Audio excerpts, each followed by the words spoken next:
Não venha ao casamento, minha mãe mandou por mensagem. Você e seus filhos só deixam tudo constrangedor. Meu irmão reagiu com um emoji rindo.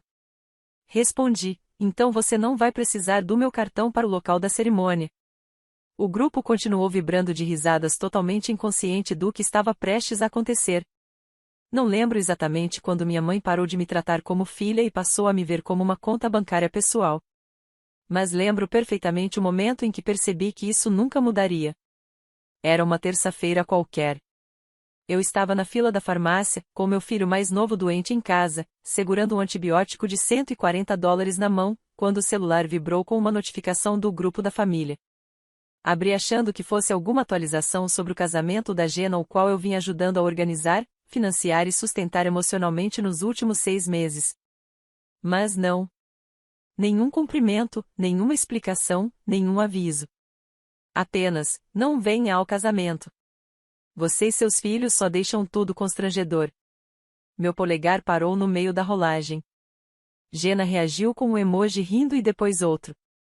Megan respondeu com a kkk relaxa, mãe, como se todas estivessem combinadas numa piada. Logo apareceu um meme, uma garota sendo expulsa de uma festa. Não foi só doloroso, foi cirúrgico, deliberado, como se tivessem planejado aquilo. Fiquei parada na farmácia, segurando o remédio que o seguro não cobria totalmente, percebendo que tinha gasto mais de $4.000 nos últimos meses ajudando a Gena com depósitos, provas de vestido, aluguel de carros, até as malditas flores. Não porque ela pediu, mas porque eu queria fazer parte. Porque achei que, talvez desta vez, fosse diferente. Respondi apenas uma vez, então vocês não vão precisar do meu cartão para o local. Ninguém levou a sério. Megan mandou um gif chorando de rir. Gena postou uma foto dos sapatos do casamento. Minha mãe disse, a gente vai dar um jeito. Não faz drama. Eu silenciei o grupo. O que elas não sabiam, o que nunca se importaram em saber, era que o contrato do local estava no meu nome.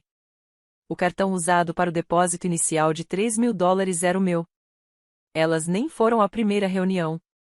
Eu fui.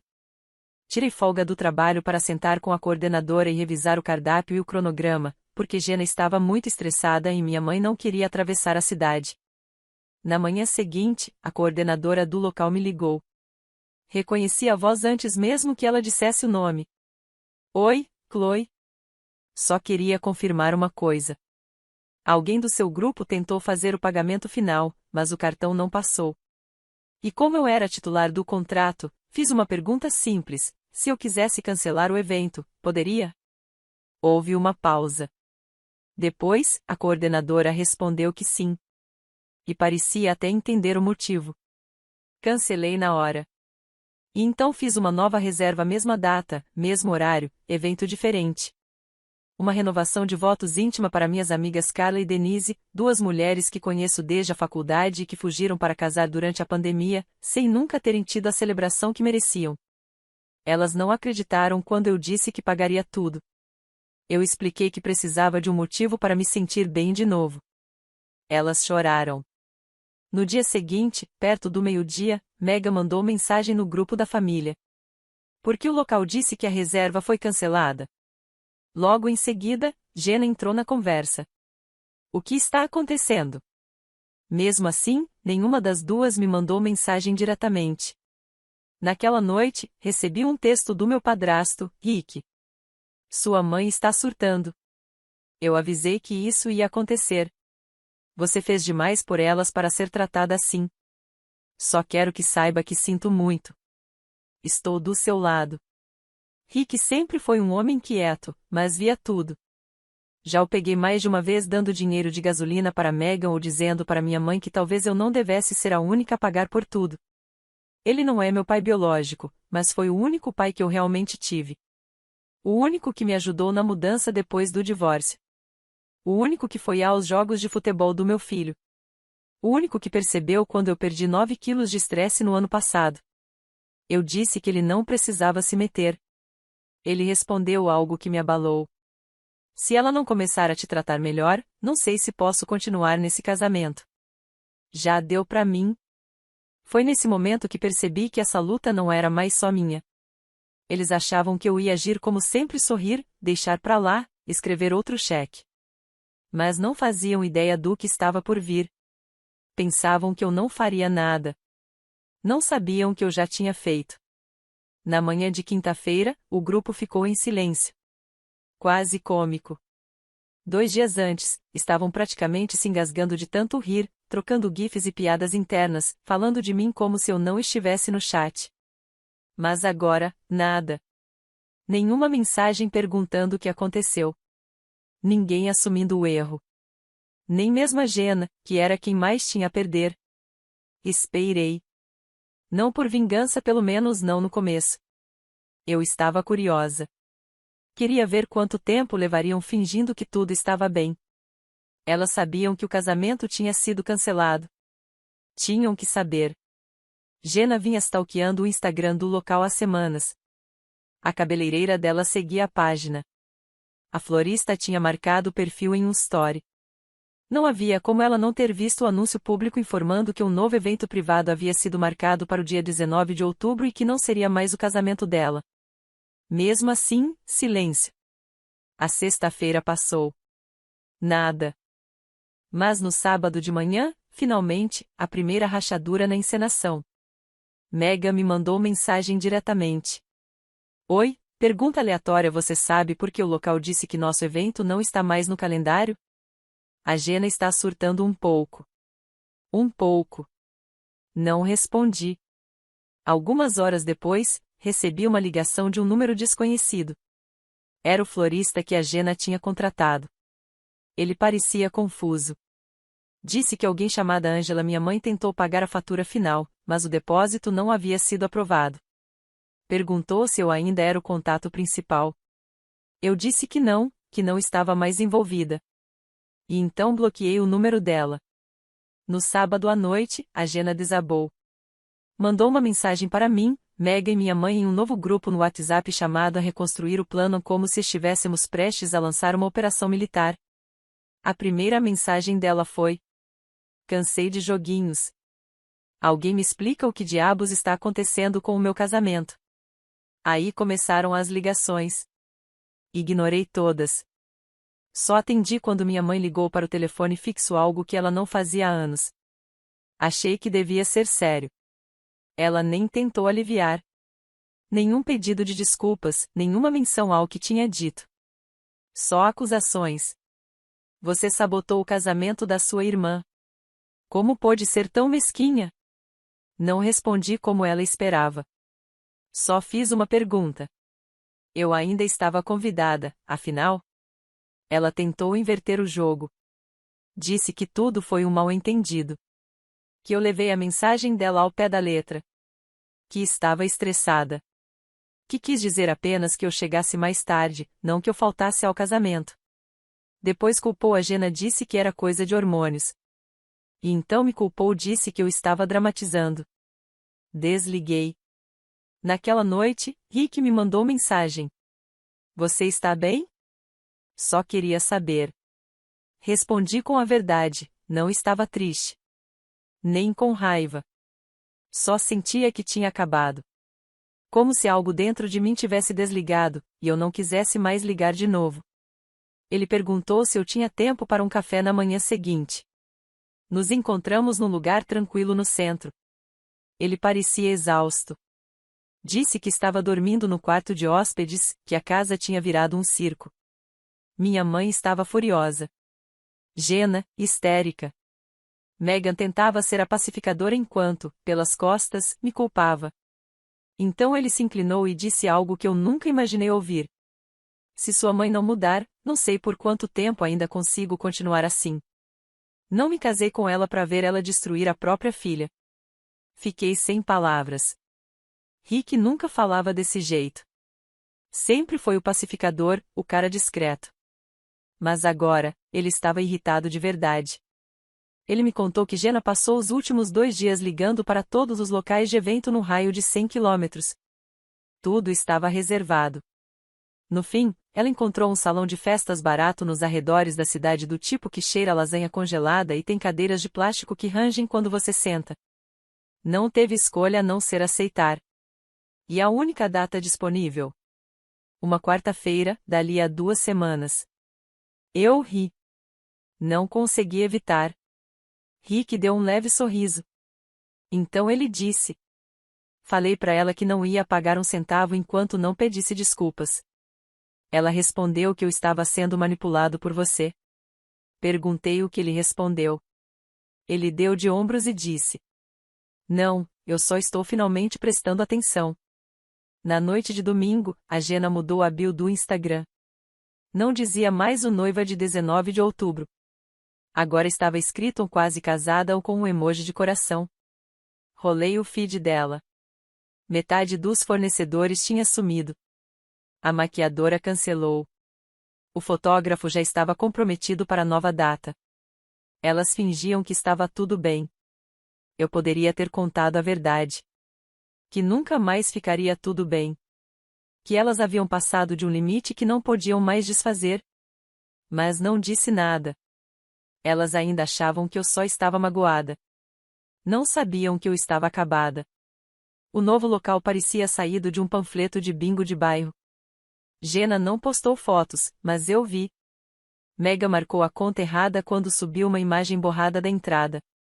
Paredes bege, cadeiras dobráveis, aquelas mesas redondas que balançam se você apoia os cotovelos. O teto coberto de azulejos amarelados e, no palco, um arco de flores falsas que provavelmente não viam o espanador desde 2014. O novo casamento dos sonhos seria numa quarta-feira, às 18 horas, com um limite rígido de 3 horas. E agora elas tentavam fingir que tudo fazia parte do plano. Rick me ligou na véspera da visita final ao local. Ele parecia exausto. Sua mãe ainda finge que não tem culpa. Mas eu falei sério. Se nada mudar, se ela não assumir a responsabilidade, eu caio fora. Perguntei se ele queria dizer a fora do casamento da Jenna. Ele respondeu. Não.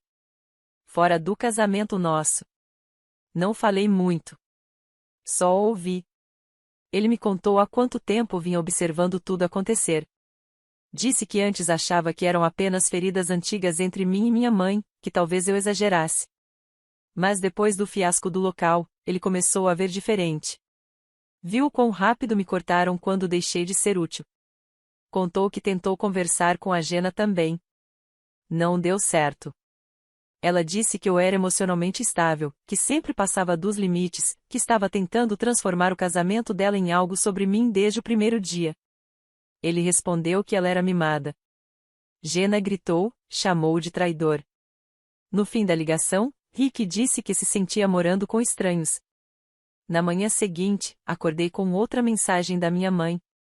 Dessa vez, mais longa, uma tentativa, acho, de reconciliação.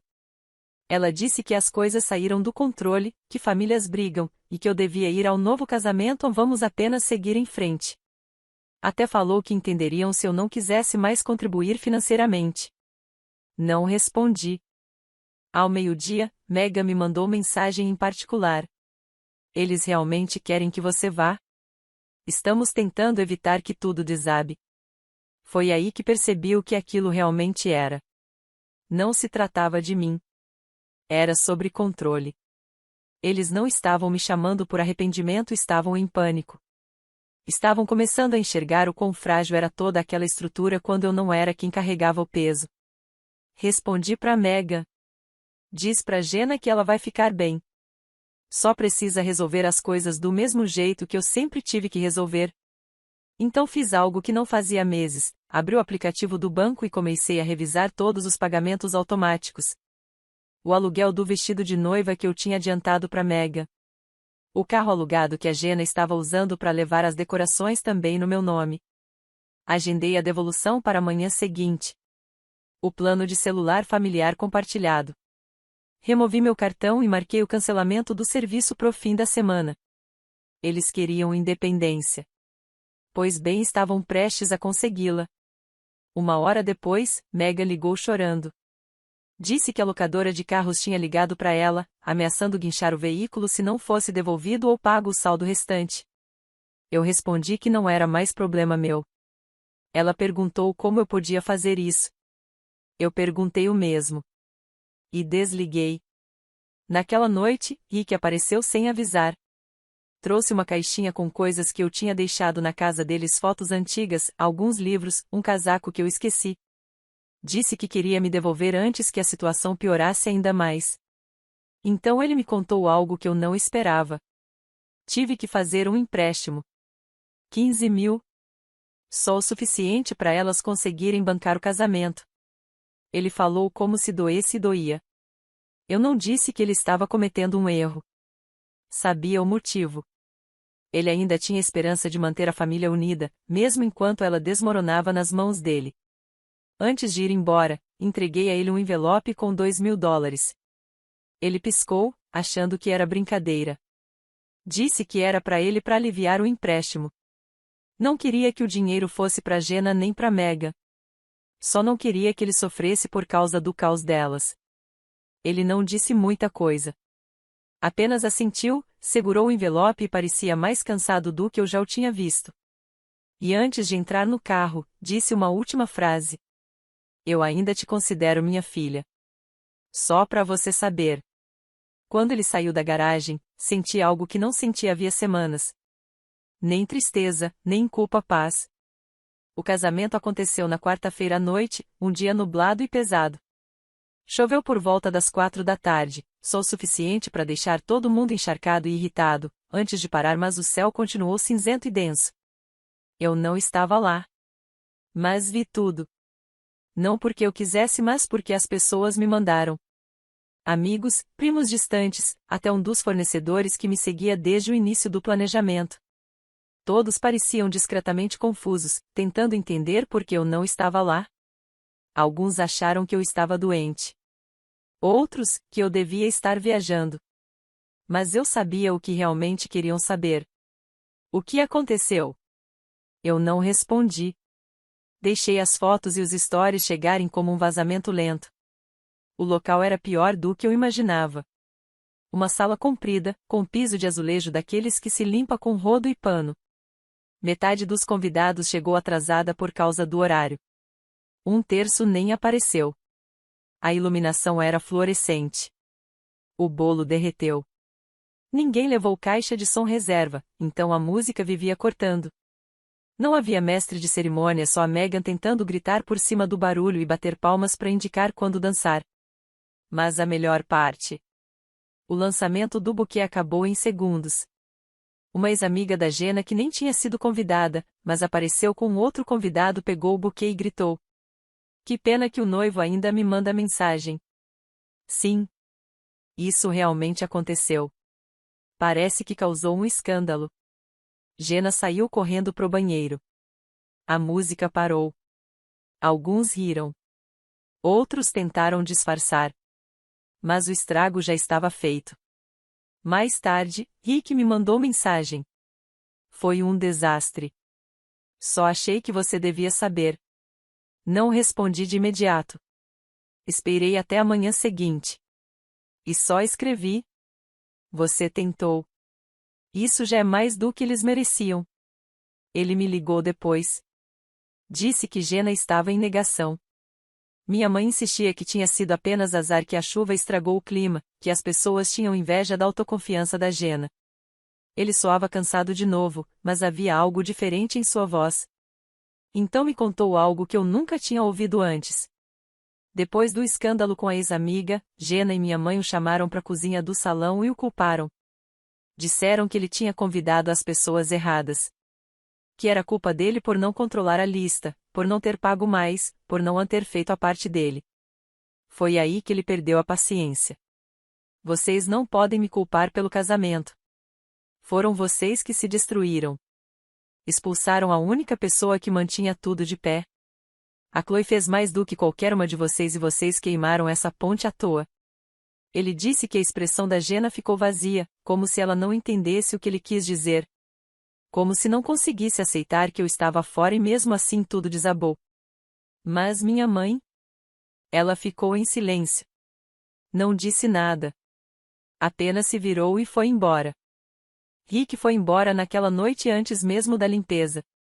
Disse que não ia esfregar chão por um casamento que o tinha cuspido para fora. E então aconteceu algo totalmente inesperado. Na tarde seguinte, recebi uma mensagem da Jenna. A primeira desde toda a confusão. Deve estar se sentindo muito orgulhosa de si mesma. Todo mundo tá comentando que você não apareceu. Que é fria. Acho que finalmente conseguiu a atenção que queria. Foi nesse momento que eu entendi. Ela ainda não tinha percebido nada. Ainda achava que tudo era sobre eu estar magoada, rancorosa ou com inveja. Ela não conseguia ver que aquilo não era vingança. Era libertação. Eu não respondi. Mas 2 dias depois, Rick me mandou outra mensagem. 2 palavras. Estou indo embora. Liguei para ele, sem saber se tinha lido direito. Ele me contou que tinha decidido desistir. Fez as malas e estava ficando na casa de um amigo por enquanto. Disse que o empréstimo era responsabilidade dele e que ia resolver. Mas que não ia continuar morando numa casa onde o tratavam como vilão. Por tentar ser uma boa pessoa. Ele também me contou outra coisa. Tinha me colocado como beneficiária secundária na apólice de seguro dele. Você é a única que sempre me tratou como família. Eu não chorei. Nem senti muito, na verdade. Só uma tristeza silenciosa, densa. Não por causa do casamento. Nem pelos anos perdidos. Mas porque, no fim das contas, o único homem decente daquela casa era justamente o que nunca realmente pertenceu a ela. Achei que demoraria alguns meses para voltarem a me procurar. Mas levou menos de 3 semanas. A primeira mensagem veio da Mega. Oi, desculpa incomodar. Mas o pagamento do aluguel do carro não foi aprovado. Disseram que ainda tem um saldo pendente. Você pode me ajudar só dessa vez? Só dessa vez. A frase que eles sempre usavam. Como se as últimas 50 vezes não contassem. Deixei a mensagem sem resposta. No dia seguinte, recebi um e-mail da Jenna. Sim, um e-mail. Como se fosse um pedido de trabalho. Assunto: ajuda. Oi, Chloe. Sei que não temos nos falado e não espero nada. Mas estamos meio enrolados. Os cartões de crédito estouraram por causa do casamento. E algumas contas venceram antes do esperado. Eu não pediria, mas estamos bem apertados. Sei que você disse que não queria mais se envolver, e respeito isso. Mas se houver qualquer forma de nos ajudar só esse mês, eu seria eternamente grata. Sem desculpas. Sem reconhecimento do que fizeram. Apenas aquele tom cuidadosamente calculado. De quem ainda acredita que pode te manipular. Se parecer desesperada o suficiente. Eu não respondi. Mais tarde, naquela noite, Rick me ligou de novo. Eles estão desmoronando, ele disse. A Megan tá tentando devolver o vestido de madrinha para pegar dinheiro de volta. Jenna estava ligando para o DJ, pedindo um reembolso parcial porque a energia não estava certa. Minha mãe fingia que nada daquilo estava acontecendo. Então Rick disse algo que me fez parar. Sua mãe me perguntou se eu acho que você algum dia vai perdoá-los. Perguntei o que ele respondeu. Ele suspirou e disse: Não acho que o problema seja perdão. Acho que o problema é confiança. E eles destruíram isso. Alguns dias depois, minha mãe me mandou uma mensagem. A primeira desde o casamento. Ela não mencionou o evento. Não perguntou sobre meus filhos. Apenas escreveu: Você já fez seu ponto, mas essa ainda é sua família. Você não pode simplesmente cortar todo mundo. Fiquei olhando para a tela por um tempo. Depois respondi: Esse é o ponto. Eu não cortei ninguém. Só parei de financiar o meu próprio maltrato. Ela não respondeu depois disso. Mas as ligações começaram a se tornar mais frequentes. Megan pedindo dinheiro para consertar o carro. Jenna querendo ajuda para pagar o aluguel. Minha mãe dizendo que precisava de um empréstimo pequeno para cobrir algo da casa. Mas depois descobri que era só para fazer o cabelo. Antes de um evento comunitário. Eu disse não todas as vezes. E então algo inesperado aconteceu. Elas começaram a chorar. Não literalmente não estávamos cara a cara. Mas o tom das mensagens mudou. O sarcasmo sumiu. Os emojis desapareceram. Não era mais só carência. Era pânico. Rick me contou a verdade. O empréstimo não tinha sido suficiente. Jenna torrara tudo em poucas semanas. Tinham feito contratos demais com fornecedores. Pegado dinheiro emprestado de outros parentes. E agora estavam encurraladas. Eu achei que o casamento ia consertar tudo. Disse Rick. Mas só serviu para mostrar quem não ia mais limpar a bagunça dela. Ele soava esgotado. Contou que ofereceu ajuda para Megan consertar o carro. Com uma condição. Que ela me pedisse desculpas de verdade. Nada de encenação, nem dinheiro envolvido. Só uma desculpa sincera. Reconhecendo o que ela tinha dito e feito. Ela se recusou. Disse que não devia nada a ninguém. Então Rick simplesmente saiu da conversa. Ele me contou que se mudaria na semana seguinte. Para um condomínio pequeno, de um quarto, no centro. Disse que lá era calmo. Que finalmente conseguia respirar. Eu não tinha percebido o quanto estava ruim para ele também. Eu estava tão focada na minha própria ruptura com eles. Que não vi que ele estava preso num caos que não criou. Tentando sustentar o teto. Enquanto elas abriam buracos nas paredes. Perguntei se ele se arrependia de ter feito o empréstimo. Ele disse: "Não sei. Porque isso me trouxe clareza. Eu vi o que realmente importa. E não são elas." Ficamos em silêncio por alguns segundos. Então eu contei a ele algo que nunca tinha dito a ninguém. Eu costumava achar que eu era a quebrada da família. Que se eu ajudasse mais, pagasse mais, continuasse aparecendo. Um dia seria finalmente aceita. Mas eu não quero mais ser aceita por pessoas que só sabem pegar. Rick ficou em silêncio por um momento e depois disse que sentia o mesmo. Na manhã seguinte, recebi outra mensagem da Jenna. Apenas uma linha. "Por favor, eu não aguento mais isso." Eu não respondi porque, pela primeira vez, eu entendi o que era paz. Paz não era silêncio. Era não precisar responder. Algumas semanas depois, Rick me contou sobre o segundo casamento. Jenna tinha insistido em refazer tudo do jeito certo. Um local de verdade desta vez, decoração melhor. Um fotógrafo que ela não conseguiu pagar da primeira vez. Rick não parecia empolgado ao falar disso. Mas também não soava amargo, apenas resignado. Disse que ia pagar tudo do próprio bolso. Chamou isso de um recomeço limpo. Não queria mais nenhuma dívida ligada à minha mãe ou às meninas. O evento seria em uma vinícola nos arredores da cidade. Ele fez outro empréstimo $15.000. Só para dar a elas o dia que juravam merecer. Eu disse que ele não devia isso a elas. Ele apenas sorriu e respondeu: "Talvez não. Mas às vezes fazer o que é certo não tem nada a ver com quem merece." Eu, claro, não fui convidada. Jenna fez questão disso. Minha mãe mandou uma mensagem em grupo alguns dias antes. "Espero que, depois disso, todos possam seguir em frente." Ela não mencionou meu nome. Megan postou uma foto com a legenda: "Rodada 2. Sem drama desta vez." Eu fiquei quieta. Não postei nada, não comentei nada. Apenas observei. Não por curiosidade. Mas porque eu precisava ver como tudo terminava. Na véspera do casamento, Rick me mandou uma mensagem. "Queria que você viesse. Você foi a única que realmente esteve presente por essa família." Eu respondi que estaria pensando nele. E que esperava que o dia corresse bem. Ele disse: "Se não der certo, pelo menos vou saber que tentei." No dia seguinte, deixei o celular por perto, mas não olhei. Levei meus filhos ao parque. O dia estava lindo. Um daqueles raros fins de tarde de outono em que tudo parece calmo, leve.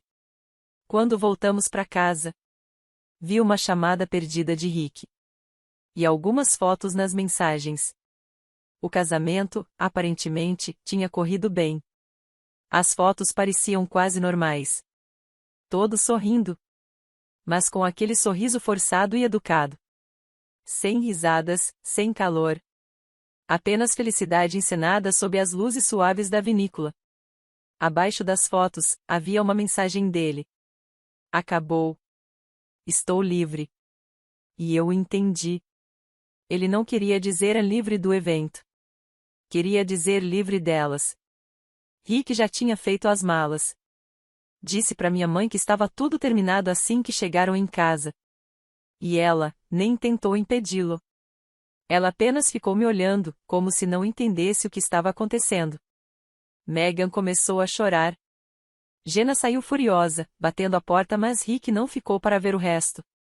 Depois, ele me contou que, enquanto dirigia para longe, sentiu paz pela primeira vez em anos. Disse que preferia viver simples e em paz do que numa casa construída sobre direito e ingratidão. Naquela noite, deixei um envelope na caixa de correio dele $2.000, como da outra vez. Desta vez, sem bilhete. Eu sabia que ele entenderia o motivo. Uma semana depois, ele me ligou. Disse: "Você não precisava fazer isso." E eu respondi: "Você também não precisava me ajudar." Mas ajudou. Ele ficou em silêncio por alguns segundos e então disse: "Tenho orgulho de você. Você quebrou o ciclo, sabe disso?" Não respondi. Não havia mais nada a dizer. Os meses passaram. Minha mãe e as meninas ficaram quase em silêncio. De vez em quando eu via alguma postagem da Jenna. Fotos filtradas, sorrisos forçados, legendas longas sobre crescimento e limites. Megan voltou a morar com a minha mãe depois de perder o emprego. E minha mãe fingia estar bem. Postava frases motivacionais entre memes passivo-agressivos. Rick e eu ainda nos encontramos para tomar café uma vez por mês. Ele está diferente agora, mais leve, mais feliz. Está até namorando. Alguém gentil. Alguém tranquilo. Fico feliz por ele. Às vezes, ele comenta sobre o casamento e nós rimos. Não por crueldade, mas por pura incredulidade. Como se ainda não acreditássemos que sobrevivemos àquilo tudo. E, de vez em quando, quando penso naquela primeira mensagem: "Não venha ao casamento. Você e seus filhos só deixam tudo estranho." Sinto quase gratidão. Porque, se ela nunca tivesse enviado aquilo, eu provavelmente ainda estaria pagando por pessoas que nunca tiveram a intenção de me ver como família. Agora, eu não pago por ninguém. Eu só vivo. E, finalmente, isso parece liberdade.